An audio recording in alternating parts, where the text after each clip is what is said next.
Welcome to the mid-series thoughts video for Series 3 of Doctor Who. As I have done every other thoughts video, I'm going to try to keep this short, and I'm sure I will fail. Although, to be perfectly honest, I don't feel like I have as many follow-up thoughts about these episodes as I have in the past, which kind of leads me, I haven't decided this yet, but maybe just to prep you, I am thinking about, I'll do it for Series 3, like I'll do an end of series thoughts video, but I'm thinking about starting with Series 4, not doing these separate videos anymore. And I'll explain why at the end of this video. So for now, if my mouse wants to work, we will get into these thoughts. We're going to start off, obviously, with what I consider episode 0 of Series 3, which is Christmas Bride. My very first note here is, yeah, still don't like Donna. But while editing this episode, I did figure out why I don't really like her, or at least what kind of started us off on a bad foot. And it's because she is pretty much yelling like every single line she has for like at least the first 12 minutes of this episode. And it was incredibly annoying. But when she calmed down, or, like started to calm down during like the rooftop scene, then I started to like her more. So I do think that had she stayed on the show a little bit longer, I might have actually ended up liking that character. My other note, the pilot fish being brought back was an odd choice. That just left me mostly confused because I thought it was going to be the Sycorax again. So I'm not sure if it was supposed to be a red herring to like make the viewer think it was a Sycorax and then like it wasn't. And it was just like, it's supposed to be like a callback to an old episode instead. But either way, like it didn't really land for me. And it left me, what I considered like the wrong kind of confused. It wasn't really like an intrigued confused. It was just I think I missed something here. And like it takes me out of the moment of the episode. Okay, so when they went back to the creation of Earth, the doctor said the Rachnos are hiding from the war. And I'm curious if he means the Time War. Obviously, there are other wars, but like the one that we've referenced pretty much the entire time in the show, when talking about places other than Earth, have been the Time War. So does this mean that the Time War happened back when like the Earth was being created? That was just a little thing that stood out to me. If so, like it's mind-blowing. It's a lot longer ago than I thought, especially when you factor in Classic Who, but I am assuming that some things don't quite match up, and I'm just going to let that go between Classic Who and NuWho.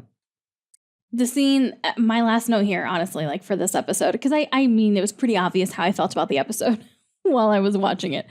But my last note is that the scene at the end with the doctor and Donna like in the street, hands down the best part of the entire episode. I really liked her in that moment. Like I loved how she came to know him so well in such a short period of time. And that she pointed out that he needed to have someone around who could stop him when he goes like a little bit too dark or goes a little bit too far. He needs somebody that can keep him a little more grounded and a little more reined in and keep that humanity in, and just that touch with like being human. I think it helps him tap into that part of himself, not that he's human, but just that kinder, more compassionate, humane person, as opposed to sometimes when the doctor goes dark and it can get a little scary. And I think it was nice to get that little bit of like a wake up call to help keep him going, like further down the path that like he was on with Rose, rather than veering off and sinking down into like this dark phase or whatever, and really kind of shutting himself off from everything and just really going really negative after Rose. So I really, really, really enjoyed that scene. And I think it set up perfectly to bring in a new companion. So it was nice. Everything else about the episode I could have done without though. So moving on to Smith and Jones. I definitely prefer Jackie to Martha's family. Although I do like her sister, Tish, I don't know. But like, I honestly, in this episode, I didn't really think we'd ever see any of them ever again, which I think is what I thought of Jackie too. And I don't know why at this point, if they're, I didn't know that she was going to stay. I didn't know that she was going to stick and like become a companion. So, I mean, it didn't really, it was just kind of like, oh, gosh, she's got a crazy family. And I didn't really think too much more of it beyond that when I watched this episode. But yeah, definitely prefer Jackie. Oh, my next note is that I think it's interesting that he let Martha listen to his two hearts and then he like winked at her. Like you would think in that situation, he would want to try and like, I don't know, keep things on the DL while he was like figuring things out, figuring out what was happening in this hospital. But nope, just, hey, I'm a patient. Listen to my two hearts, please. Okay. So it seemed odd to me at first that they reused the same actress, especially so soon after she had just been in the show. Like it wasn't like she was all the way back from series 1 or anything. And I mean, could we really get through any video without me talking about Supernatural? I'm actually pretty used to a show recycling actors because Supernatural actually does this all the time. Like it's notorious for it. Fans are constantly pointing out reused actors in the other roles that they played. So like I'm used to that, but I'm used to that in that show. It's such an odd thing for shows to do, I think. And so I really wasn't sure with this one that that's what was happening here. And it really threw me off at first. Obviously, I mean, I talked about it in the episode. But, and maybe it shouldn't have surprised me. Like maybe I should have realized that they will reuse actors and actresses because, I mean, they brought back the same actress. I don't know her name, the one that played Gwen in The Unquiet Dead. Obviously she's in Torchwood. Or Gwyneth, I think she was called in that show. In Unquiet Dead, and she's Gwen in Torchwood. Which still is confusing to me that they have the same name, but whatever. So, or I mean that Gwen is short for Gwyneth. I think she was Gwyneth. But anyways, it's the same actress. So clearly I should know by now that that's something that they're open to, but it still threw me off in this episode. However, in Supernatural, it never gets addressed. Like they're just completely different characters and you're just supposed to ignore the fact that they've been on the show before. But I like that here in this episode, they actually did provide an explanation, that Addie was her cousin. Granted, they'd have to be identical cousins, but we're just going to go with it. They at least gave me something, which I did really appreciate. And that helped get me over the initial confusion. I did make the comment about the other doctor, like the one that was training her, having binoculars in his office. Like, oh yeah, you just so happen to have those in your office. But like, honestly, now that I go back and rewatch it, like it doesn't surprise me. So I just want to clarify that. It doesn't seem odd. He's in a high-rise building. Maybe he's a people watcher. I'm a people watcher. When my husband and I go out on drives, like we always try to remember to have binoculars with us. You never know what you're going to see. So I initially thought it was odd. I don't know. During editing, I caught the moment when he grabbed Martha's hand and yelled "run" just after she, found the woman drinking the blood, and I thought that was a really I'm gonna say like a nice touch, but it was kind of a fun thing, a little callback to Rose and the first episode together.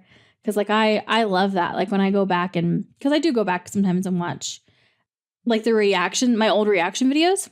I say old, like I've been doing this forever, but I'll go back sometimes and watch those first ones, just to help see what I could improve about my setup or anything.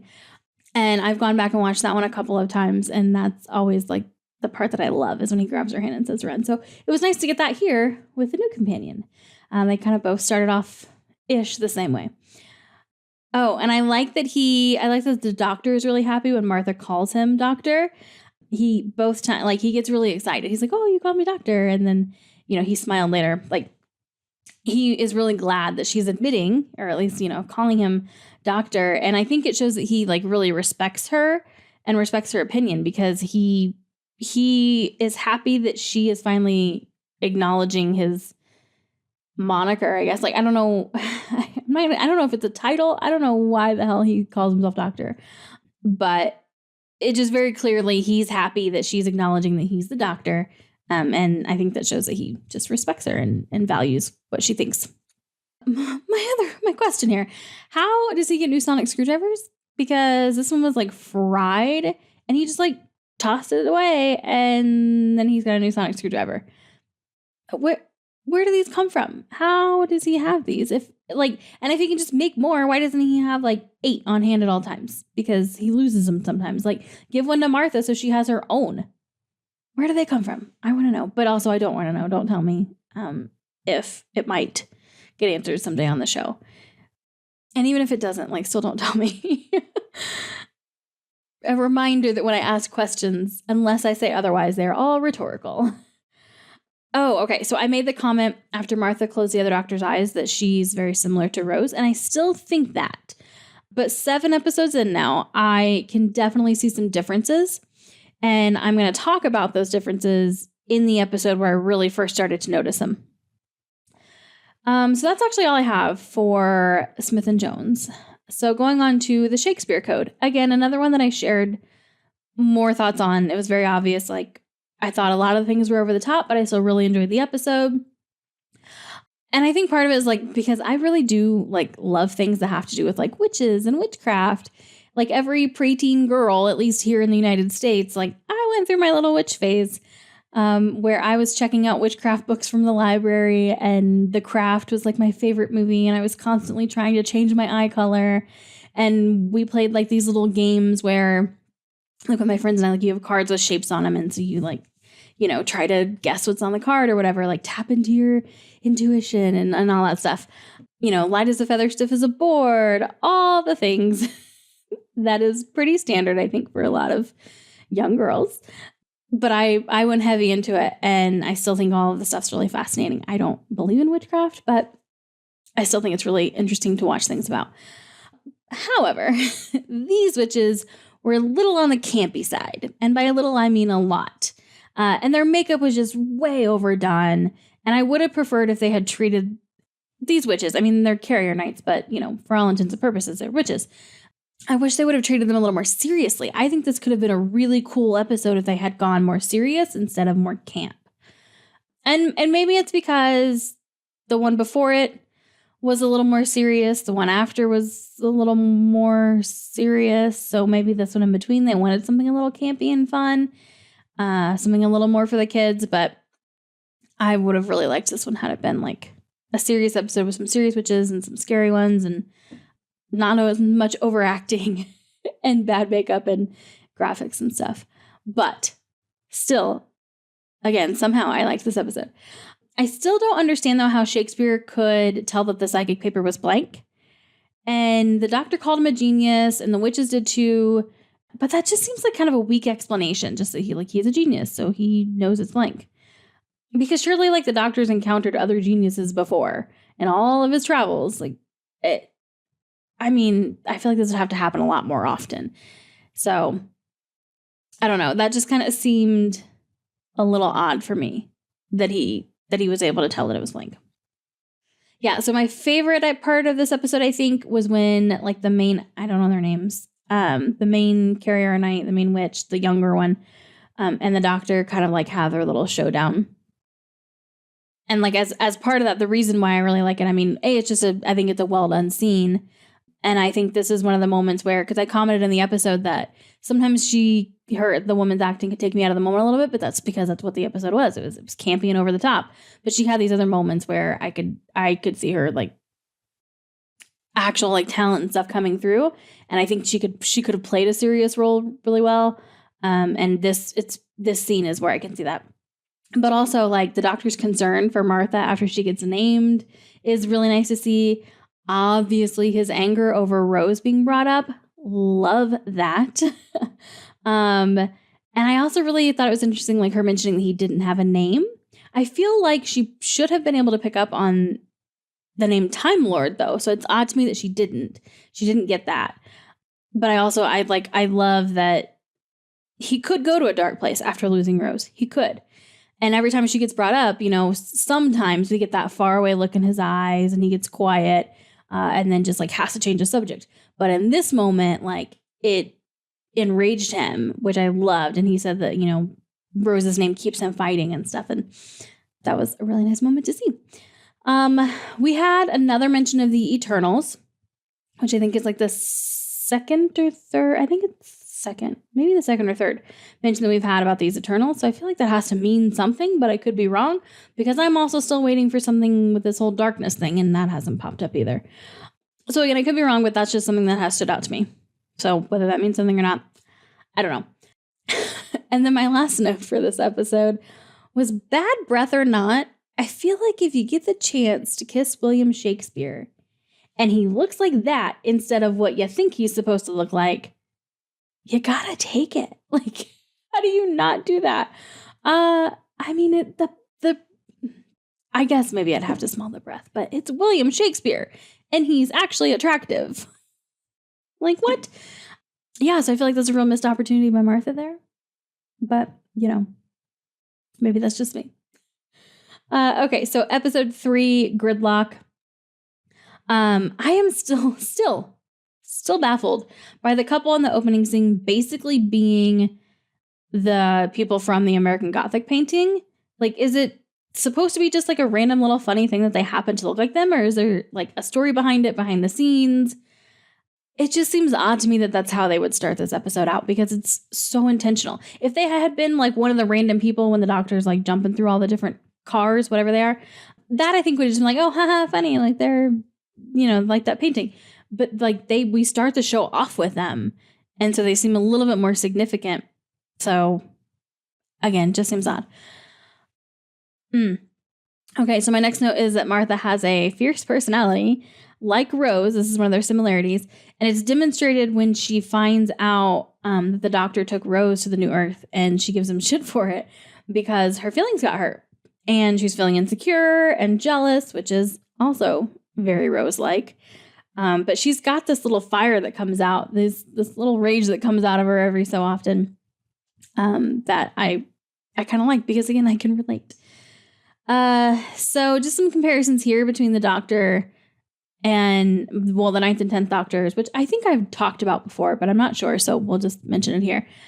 I feel like the 9th Doctor, so Christopher Eccleston's version, was a little more manic, guilt-ridden, suffering from PTSD or something similar.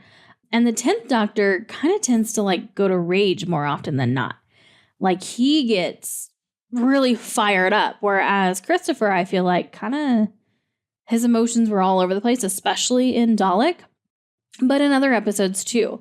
And so it's interesting. Like, I like how the Doctor is different because obviously you're not going to have every actor be able to portray the character the exact same way. And so I like that with regenerating, like he has to, because we had that when we got the 10th Doctor, which again is my first and still only experience with regeneration. I'm still on the first Doctor in Classic Who. But we had the explanation of like he basically didn't even know who he was yet. Like he didn't know what his personality was. He didn't know what he was going to be like. And so I like that that's all worked in because it helps the actors have a different take on it, which as an actor, I feel like you'd have to appreciate and make it a lot more enjoyable than trying to match what, the person that came before you did. And so it's nice that we get these different versions of the Doctor. It makes it interesting. And I could see it maybe not being great if you don't like a particular version of the Doctor. But that hasn't happened yet. Well, I say that, but it kind of did in Classic Who at the beginning. But even the first Doctor's grown on me now that I'm in the second season or whatever. Okay, the woman, Jean, was that her name? I don't really remember her name, that kidnapped Martha with her boyfriend or her husband or whatever. I thought it was odd that she had on an honesty patch when Martha woke up. Like, I'm assuming in this world that finances are tight. Like, how do people pay for anything? That I still would love to know that because they're all stuck in their cars all the time. Or they are in the city, which I guess they could have jobs, but it kind of seems like it's a pretty poor world, society, city, whatever. So I'm assuming their finances were tight. And it just seems odd to me that like that's something they would have spent their money on as an honesty patch. Like you would think it would be a lot of other different things if they were going to go buy one. Why honesty? So it seemed a little too easy and a little bit too much like a plot device. Like they just needed a quick way for Martha to trust that they were, not actually going to hurt her and they just needed her to get into the fast lane. I don't think I noticed it so much the first time around, but in going back through it for this video, that really stood out to me and was just like, that seems like a weird choice. And it does kind of take me out of the moment a little bit. So just as a little side note, when I was going back through, so I normally take notes as I'm editing the full episodes, but I'm so far ahead now that I've started doing 2 a week that I haven't gotten to a lot of these yet to do the full edits for, well, most of them. And so I was having to just rewatch them, and I was watching them on 1.6 times normal speed. And basically whenever anything else happens in the show, whenever anybody else talks, like for some people, it almost sounds like they're talking at a completely normal speed. But when the doctor gets fired up about something, like when he was dealing with the power after finding what car Martha was in and he was like trying to reroute things to them, it's real difficult to tell what he's saying when he gets fired up and it's playing at 1.6 times the normal speed. He speaks very fast normally when he gets fired up, which is definitely helps add to like the, I'm not sure, just not necessarily the tension in those moments, but it helps like get you fired up as well. And you feel the urgency. You feel the urgency of whatever's happening. But yeah, it was kind of hard to follow along with what he was saying at a faster speed. So before, when I mentioned that I started to see some differences between Martha and Rose, and I would talk about it when I got to that episode. This is that episode. This is where I started to really see the differences between Martha and Rose. And it was at the end of the episode when Martha makes the doctor open up. Like, she basically sits in the chair, is like, I'm not going anywhere until you like tell me what the hell's going on and who you are. Like, she needs to know the truth about him and his history, you know, in order to travel with him and in order to trust him. And not only beyond that, like, she needs to know it, but I think she really wants to know it. She wants to know more about him. She wants to know more about what she's in for. Like, she's a curious person. And Rose, on the other hand, was just like such an infatuated little schoolgirl when it came to the doctor, which, again, I love Rose. But she didn't really like want or need to hear about any of that stuff. When he opened up and shared, yeah, it was fine. And I think she appreciated learning more about him most of the time, but not always. Like, she wanted to be with the doctor in that moment, and she wanted to believe that he basically didn't exist before she came along, and he wasn't going to be able to exist without her after she left, is what it came across. Obviously, this is just my opinion. But, I mean, whenever she learned some things about him, like, it kind of upset her. Like, the fact that he, you know, was a father. They never got the chance to discuss that, but that really threw her off guard, and it did not seem like she was happy or even just curious about the news or surprised. Like, she seemed upset, you know, from the random facial expression she made when she found out. And I think it's because, like, that meant that, you know, he had a life before her. And yeah, I think that's just where the differences come in. Martha gets jealous, obviously, but it's different from the way Rose does. Like, Rose just kind of, I think, would rather not hear about anything. She just wants to be in that moment and have him with her, as opposed to Martha, who really does want to learn all about him and the history and just who he is as a Time Lord and what that means and what she's in for and all those things. So this was definitely where I started noticing the difference. And then my last note for this episode, when he was telling Martha about the Time War, he called it the last Great Time War, which means if it was the last Great Time War, there had to be other Time Wars. And so I'm just curious if we ever learn more about that, or if I'm reading too much into the words. And obviously, again, rhetorical question, don't tell me, because if we do get more information, I want to be surprised. Okay, so episode 4, Daleks in Manhattan. This episode gave me like legit horror movie vibes, obviously. And I think I said something like that in the episode. But, and it's mostly just because I was particularly creeped out by the pigmen, or I guess pig slaves as they called them. But even beyond that, like, I feel like the scare and creep factor in this episode was like really amped up. And it freaked me out as an adult watching it, which, granted, I am a giant baby, so take that for what it is. But if I watched this as a kid, because I know like a lot of families watch this together, and a lot of people have commented that, like, you know, they started watching NuWho when they were, I mean, under the age of 10. And like, I can't imagine watching this episode as a kid. I would be so messed up. Like, I have a fear of Chucky because I got traumatized by the movie as a child. This would do the same thing to me. I would be terrified of pigs forever, probably, had I watched this as a kid.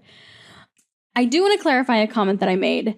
And it was about like how we weren't taught about this in school, is what I said. And it was not in reference to the Great Depression as a whole. We were taught about the Great Depression in general terms. So like definitely we learned about it, but I didn't specifically know about Hooverville or any places like it that we were not taught about. in school. So just to clarify, I do know about the Great Depression. We were taught about that. Okay, my next note is that I think we're supposed to like Tallulah, and I just didn't. There were things that I liked, but honestly, I found her annoying. And like, I get, she did a very good job, I think, playing the character that she was supposed to play. The actress did. So it wasn't really that I found the actress annoying playing Tallulah. I just found the character of Tallulah annoying. And I found it fairly unbelievable that she was like so instantly accepting of Laszlo when like she realized what he had become.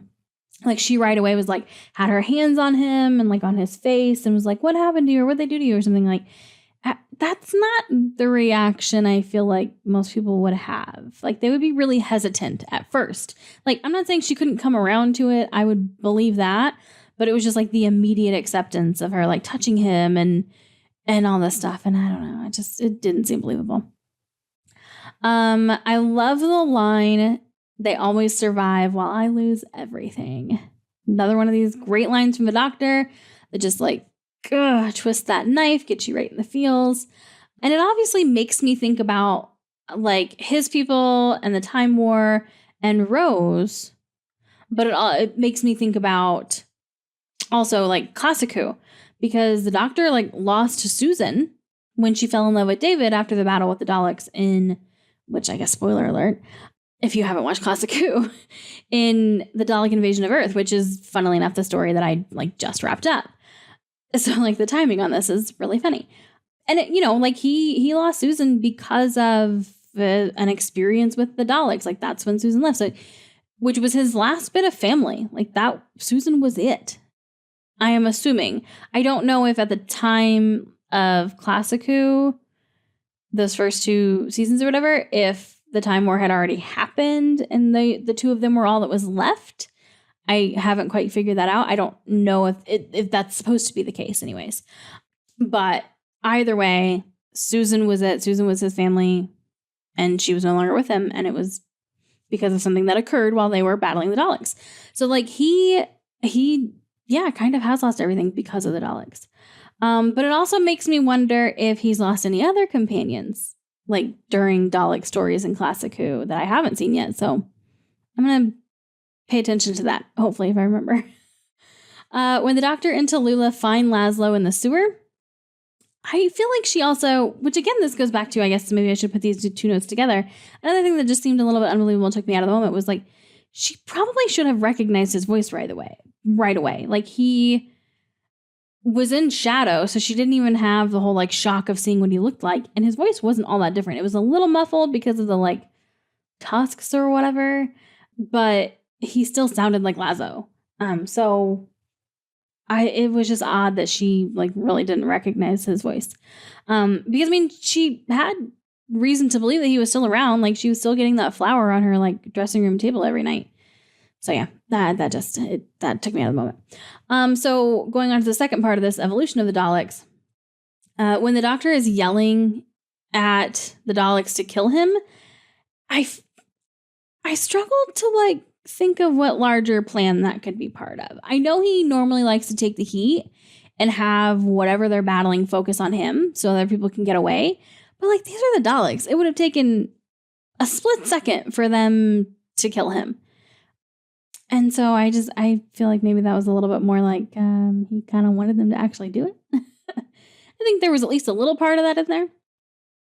And I find it hard to believe that any Dalek would be open to the idea of doing anything with humans, especially create a hybrid race with them. Like they despise humans. There's no other way around it. Like you would think that if they needed to basically merge with some other species in order to keep their, Dalek race alive or whatever, that they would pick something else, like anything else, pretty much, basically. So all of that just seemed odd. Again, I liked, and I think I have this later on down in my notes, but I liked that it was only one of them that thought this way. I liked that the other three basically turned on Dalek Sec and was like, no, they were still traditional Daleks, so I liked that. But the whole premise of this episode just kind of was like, I don't love it. Speaking of that, the Empire State Building being part of it was like this little like flashy thing where I was like, oh, how does this tie in? Like, it's interesting that it's such a popular landmark or well-known landmark. But honestly, like after it was over, it felt kind of completely unnecessary. I think they could have come up with a different story for like how this was going to work that wasn't like so either complex or underdeveloped. Like the Empire State Building kind of just seems like an afterthought, that it was just like, let's tie this into New York somehow. So I didn't love that either. Yeah, so here's, I didn't love Dalek Sek's transformation, but I did like the other Daleks turned on him.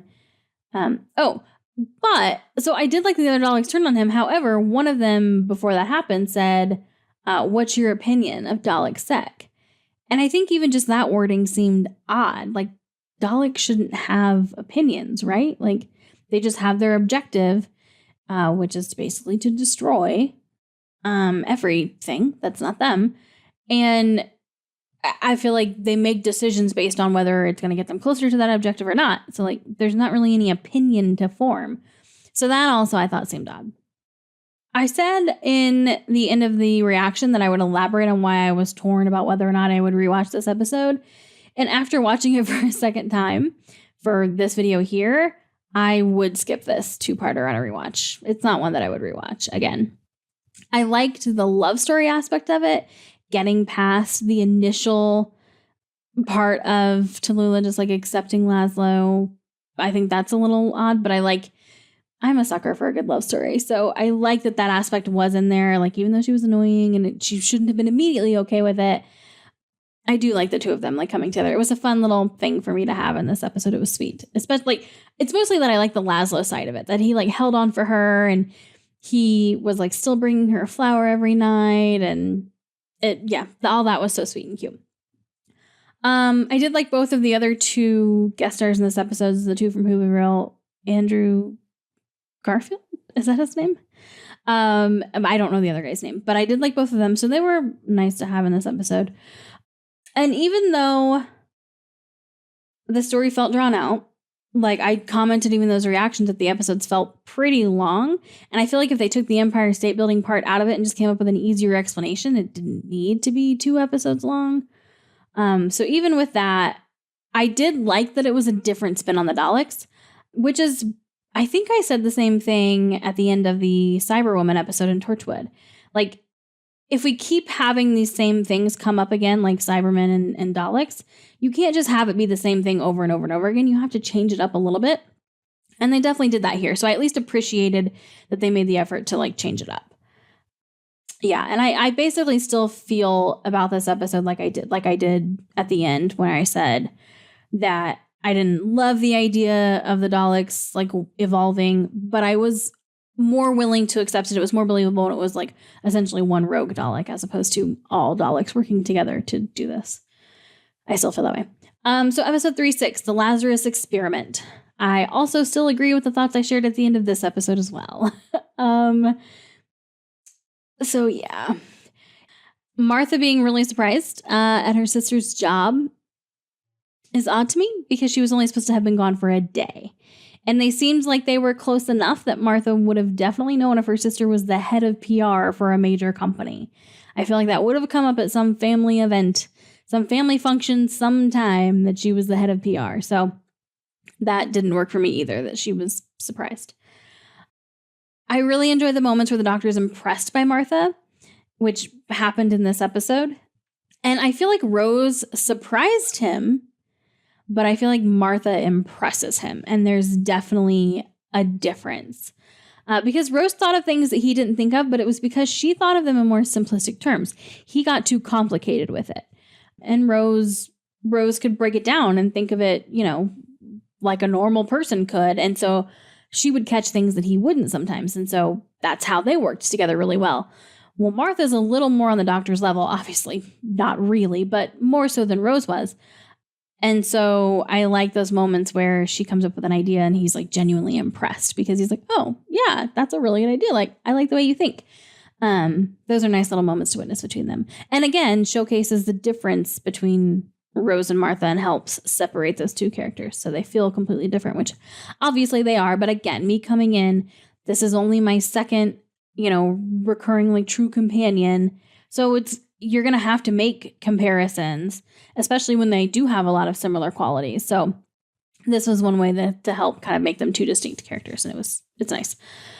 The end, speaking of differences, also showcases another difference between Martha and Rose. And that's because like Rose at the end, so she says no, like she's not going to go because he, was like, oh, one more trip or whatever. And Rose would have been like, yeah, okay, let's go. But Martha, on the other hand, no, like she's standing up for herself. She's not going to be strung along. She's either going to be in it or she's not. And she's going to move on with her life. Whereas Rose, I think, was just so desperate to be with the doctor and to be part of that world and to like do something different than just like live a normal life that she was going to take anything he would give her. And Martha's just not going to put up with it, which I appreciate. So yeah, she wants to know like if she's going to do it, that she's actually like wanted there and she wants to feel more secure in her place there. So that's nice. Here we go. Okay. So this one. Back during the Christmas episode with Donna, I said something about like her being a companion or not being a companion or whatever. And it was discussed that like a companion could be around for one episode, which yeah, I don't know fully how Doctor Who works. Like at least in terms of changing companions. So like, yeah, but that always kind of sat a little odd with me because I feel like companion is a pretty strong word. And yeah, like, I have vacation friends. Like if I take a trip, and I buddy up with somebody for the week that I met there and we have a fantastic time and we're great friends. But then at the end, like I never really speak to them ever again. That happens constantly when I travel. I don't really consider them like a close friend. For that 1 week, we're like inseparable, best friends. Like we do everything together. That kind of tends to be how it works when I travel. But again, I come back and like, maybe I'll like a Facebook post here and there and that's it. And so I feel like that's kind of how this was with Donna. It didn't really feel like I would not consider that travel companion or that travel friend one of my like real friends. So like I don't really consider someone who comes in for just one episode like a real companion. Again, just my opinion. That's just what it seems like to me. Obviously, I could be technically wrong. But it doesn't sit right with me to call somebody there for one episode a companion because a companion feels so much deeper and means more to like be someone who just is there for multiple adventures as opposed to like just this one thing that they're involved in and didn't really have a choice about being involved in, which I think is another part of it, the choice. Like Donna got sucked into this. She didn't want any part of this very clearly, whereas Martha and Rose got sucked into it, but then they wanted it. Like, so they were there for that first episode, not really by choice. They were thrown into this, but the rest of the episodes was their choice. Like they wanted to stay and continue doing that. And I think that is part of what makes a companion. So I like the bit at the end where the doctor said, well, you were never really just a passenger, were you? Or something like that. And so I like that he called her just a passenger. That makes so much more sense to me. Calling someone who's there for just like one episode or 2 episodes a passenger rather than a companion. I really, really like that distinction. And so I'm going to keep using it because it makes sense to me. And I might get yelled at, but it's fine. It is what it is. That makes the most sense to me. Because like they haven't really earned their spot, with just one episode. They have to like really want to be there and choose to be there and show up and go through these things and then come back again. So yeah, I would consider Donna a passenger. I would consider Jackie a passenger. I would even consider Mickey mostly a passenger because yeah, he did choose to be there at a certain point, and maybe he was around for a little longer. So maybe he's borderline. Same with Captain Jack. Captain Jack is borderline as well because with what we saw in the show, it's kind of more passenger-like, but it was clear that they were doing other things, I think. Especially Captain Jack. So maybe it was more companion and we just didn't see how like deep it went and how long they actually traveled together for. Adam was a passenger. But I really appreciated just that one line like changed everything for me in this episode and how I view the people that the doctor interacts with in these episodes, whether they're passengers or companions. I have a feeling I'm going to get thoughts on this, especially on YouTube, but I can't help it. That's the way I feel. That's what I think. So my last note here for this episode is we also got to the introduction to Saxon, which I was confused the first time, and I'm still not entirely sure. Like the way that they just said the name, it seemed like we were supposed to already know it, but maybe not. I really don't feel like I've heard that name before, so maybe I have if I'm not remembering. This is one of those times where you can actually answer me. If I'm forgetting something from series 1 or 2 where there was someone named Saxon, let me know. Because obviously I feel like if they've already talked about this person in the show and I'm just not remembering it, that's on me. And I feel like I should probably know that going into the rest of this series. Okay, so the last episode, which was 42. Speaking of the name 42 for this episode, later in the evening after finishing this episode, it kind of dawned on me that I didn't understand why the episode was named 42. And that's because by the time I got to the end of the episode, I forgot what time the countdown started. I forgot how long they had for the countdown. And so I was like, wait, why is this called 42? So thank you, Thomas, on Patreon. You just kind of made a random comment talking about how you like that the countdown was 42 minutes or whatever. It clicked then. It clicked because of your comment. So thank you. The note that I took while I don't know if this makes it into the YouTube version. So if you're watching this on YouTube, you might not have seen this part of it, but it for sure was in the full reaction because that's everything. I stopped towards the beginning of this episode and had to take down a note of something I remembered to talk about, mostly because of the last episode, but it happened in this one, so I'm talking about it here. And the note was that I was initially surprised by how long it took Martha to become like an official companion, aka get the phone and get the key. Like she is in it. It's not just one more trip. She's not just a passenger. Like she's there. I was surprised that it took 6 episodes to get there. Initially I was surprised. And really, honestly, the phone would have been enough for me to consider it like official, just as a side note.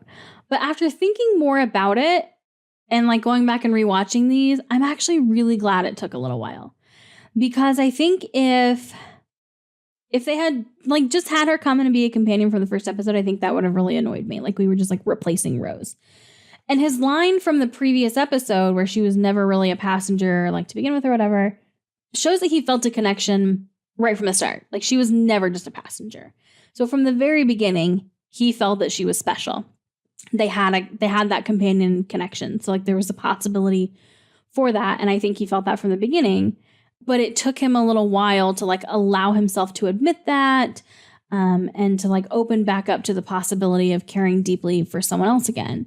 And no, I don't mean romantically. I just mean like he loves the people that he travels with very clearly. Like they're his family at that point.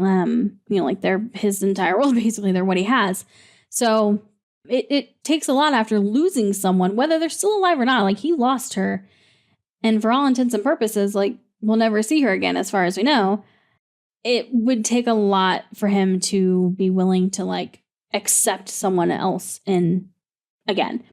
And so I do actually appreciate that it did take a while. Like even if it had taken 2 or 3 episodes as I was watching it, I think I would have just accepted it.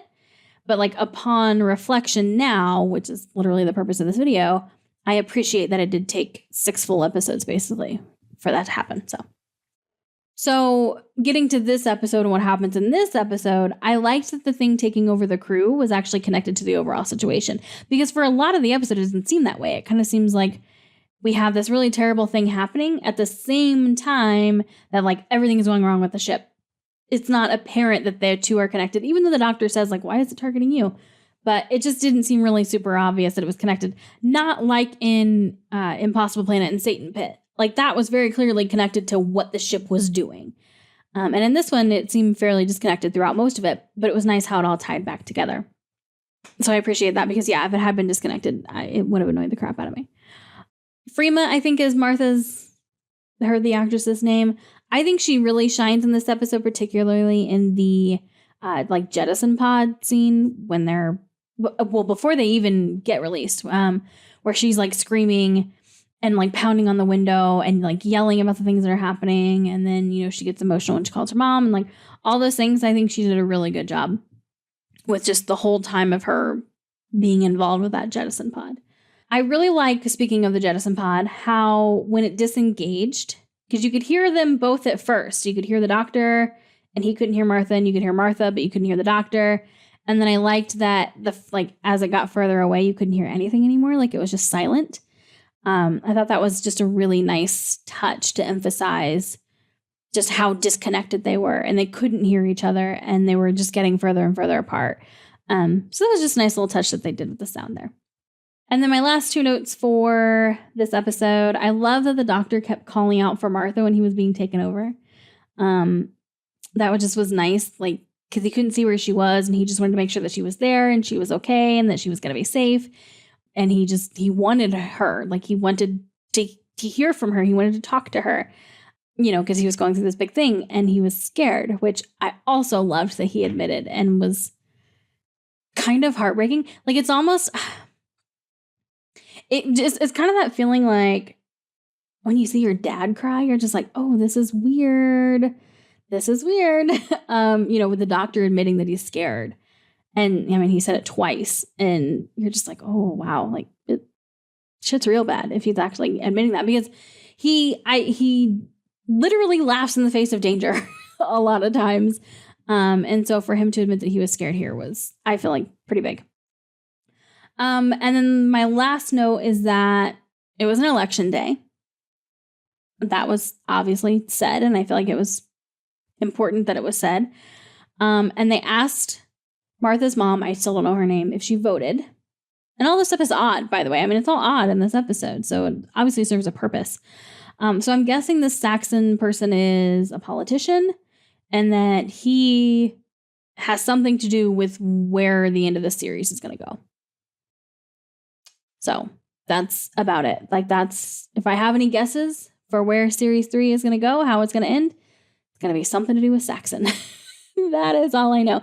And they obviously know about the doctor. So I don't know if they're tied in with Torchwood in some way or if it's something completely different. I have no idea, but I think Saxon is going to be involved somehow, obviously. So my overall thoughts so far are that I still really like Martha. I do really, really enjoy Martha. But I have to be honest and say I'm missing Rose a lot more than I expected to. It was a bit of a transition for me going from the 9th Doctor to the 10th Doctor because I loved the 9th Doctor and Christopher Eccleston and his portrayal of the 9th Doctor. So like there was an adjustment period for the 10th Doctor, as I'm sure that happens with everybody on their first Doctor. But I still had Rose, you know what I mean? Like, so the whole time through series 2, when I was still adjusting to the 10th Doctor, like I still had that foundation of Rose was there. So like I was good. And it surprises me the level to which having neither one of them there, neither the 9th Doctor and Christopher or neither Rose and Billy there. Like now we have 2 completely new people. It surprises me how much that, I'm not going to say bothers me, but just still is lingering. I also don't think that Martha and the 10th Doctor, so Freema and David, have as much chemistry as Billy / the 9th Rose / the 9th and Billy / Christopher had. Like I felt it right away with the 2 of them. I even talked about it in the first episode. And that's not to say that Martha and the 10th Doctor don't have any chemistry. They do. I just feel like Rose and the 9th Doctor had more. But again, I'm still thoroughly enjoying it. I actually, so far, I'm enjoying series 3 definitely better than series 2. I don't know. I wasn't super thrilled with like the second half of series 2. I had a strong start, but I wasn't as thrilled with the second half. And so, I mean, we could see how series 3 goes, but I'm really liking series 3. So even though like I'm surprised by just how much not having Rose around has impacted how I'm feeling about things, it's not taking away from my enjoyment of the show. I still thoroughly enjoy it.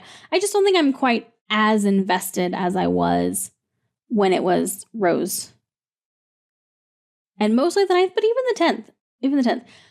All that said though, like I'm still only 7 episodes in, with Martha. Like that I had 20, well, more than counting the Christmas episodes, with Rose, or episode. I guess she was only in that first one with Rose. So, obviously I'm going to have a deeper connection with Rose, I think, if you like her. If you don't like Rose, which I know a lot of people don't, then, obviously you're not going to care as much. But I did really like Rose. So it makes sense that I'm still feeling more connected to Rose than I am to Martha. Okay, I think that's it. So those are my thoughts for the first half-ish of series 3. The last thing, so that's it for my thoughts on those particular episodes. What I talked about at the beginning of this video is I'm still going to do an end of series thoughts video. So I'll do another one of these for the end of series 3, but I don't think I'm going to continue doing them going forward with season 4. This isn't a definite. I may change my mind as I get into season 4, but I really kind of needed, especially for the first season, but even for the second season, as I had a new doctor come in, I needed time to process what was happening. Like, this is an entirely new world to me, of Doctor Who. And I couldn't really absorb everything in one viewing and really process everything. And a lot of stuff was still confusing to me. And so I needed a clarification, from you. But now in the third series, I don't feel like I need as much of that. And there were actually several episodes where I was like, oh, I've got thoughts. I'll wait and share them in the mid-series thoughts video. Whereas in series 1 and 2, I don't know that I would have even been able to come up with thoughts. I don't know that I would have been able to put everything that was flying around in my head into a coherent thought at the end of the reaction. And I feel like I can do that now. So we're going to do an end of series thoughts video. And I think for series 4, we're going to try having me share it at the end of each episode. Instead of waiting and doing these separate videos. I could try that for series 4 and it could be terrible and awful. And I may go back to doing these videos. We'll see, but that's my thought process right now. Always kind of like to keep you all in the loop. So that's what I'm thinking. So, all right, that is going to wrap up this video. I'm curious to hear your thoughts about my thoughts. So definitely feel free to leave me some comments. It might take me a little while to get back to them, but want to hear them. Obviously, no spoilers whatsoever. Don't answer a question unless I have specifically asked you to answer that question. But if you're watching this on Patreon, thank you so much for the support. And especially because on Patreon, this video is going out way late because I have had a myriad of issues this week. And you've been fantastic. So very much appreciated. If you're watching this on Patreon and you want to catch up with those on if you're watching this on YouTube and you want to catch up with those on Patreon who got this episode probably at least months ago, you can click the link in the description below to join everyone over there and get access to the Discord server, which comes with being a patron. And if you want to hang out here on YouTube, that is absolutely cool. Just make sure that you hit the subscribe and notification button so that you don't miss the next episode when it comes out. And hopefully I'll see you in that next one.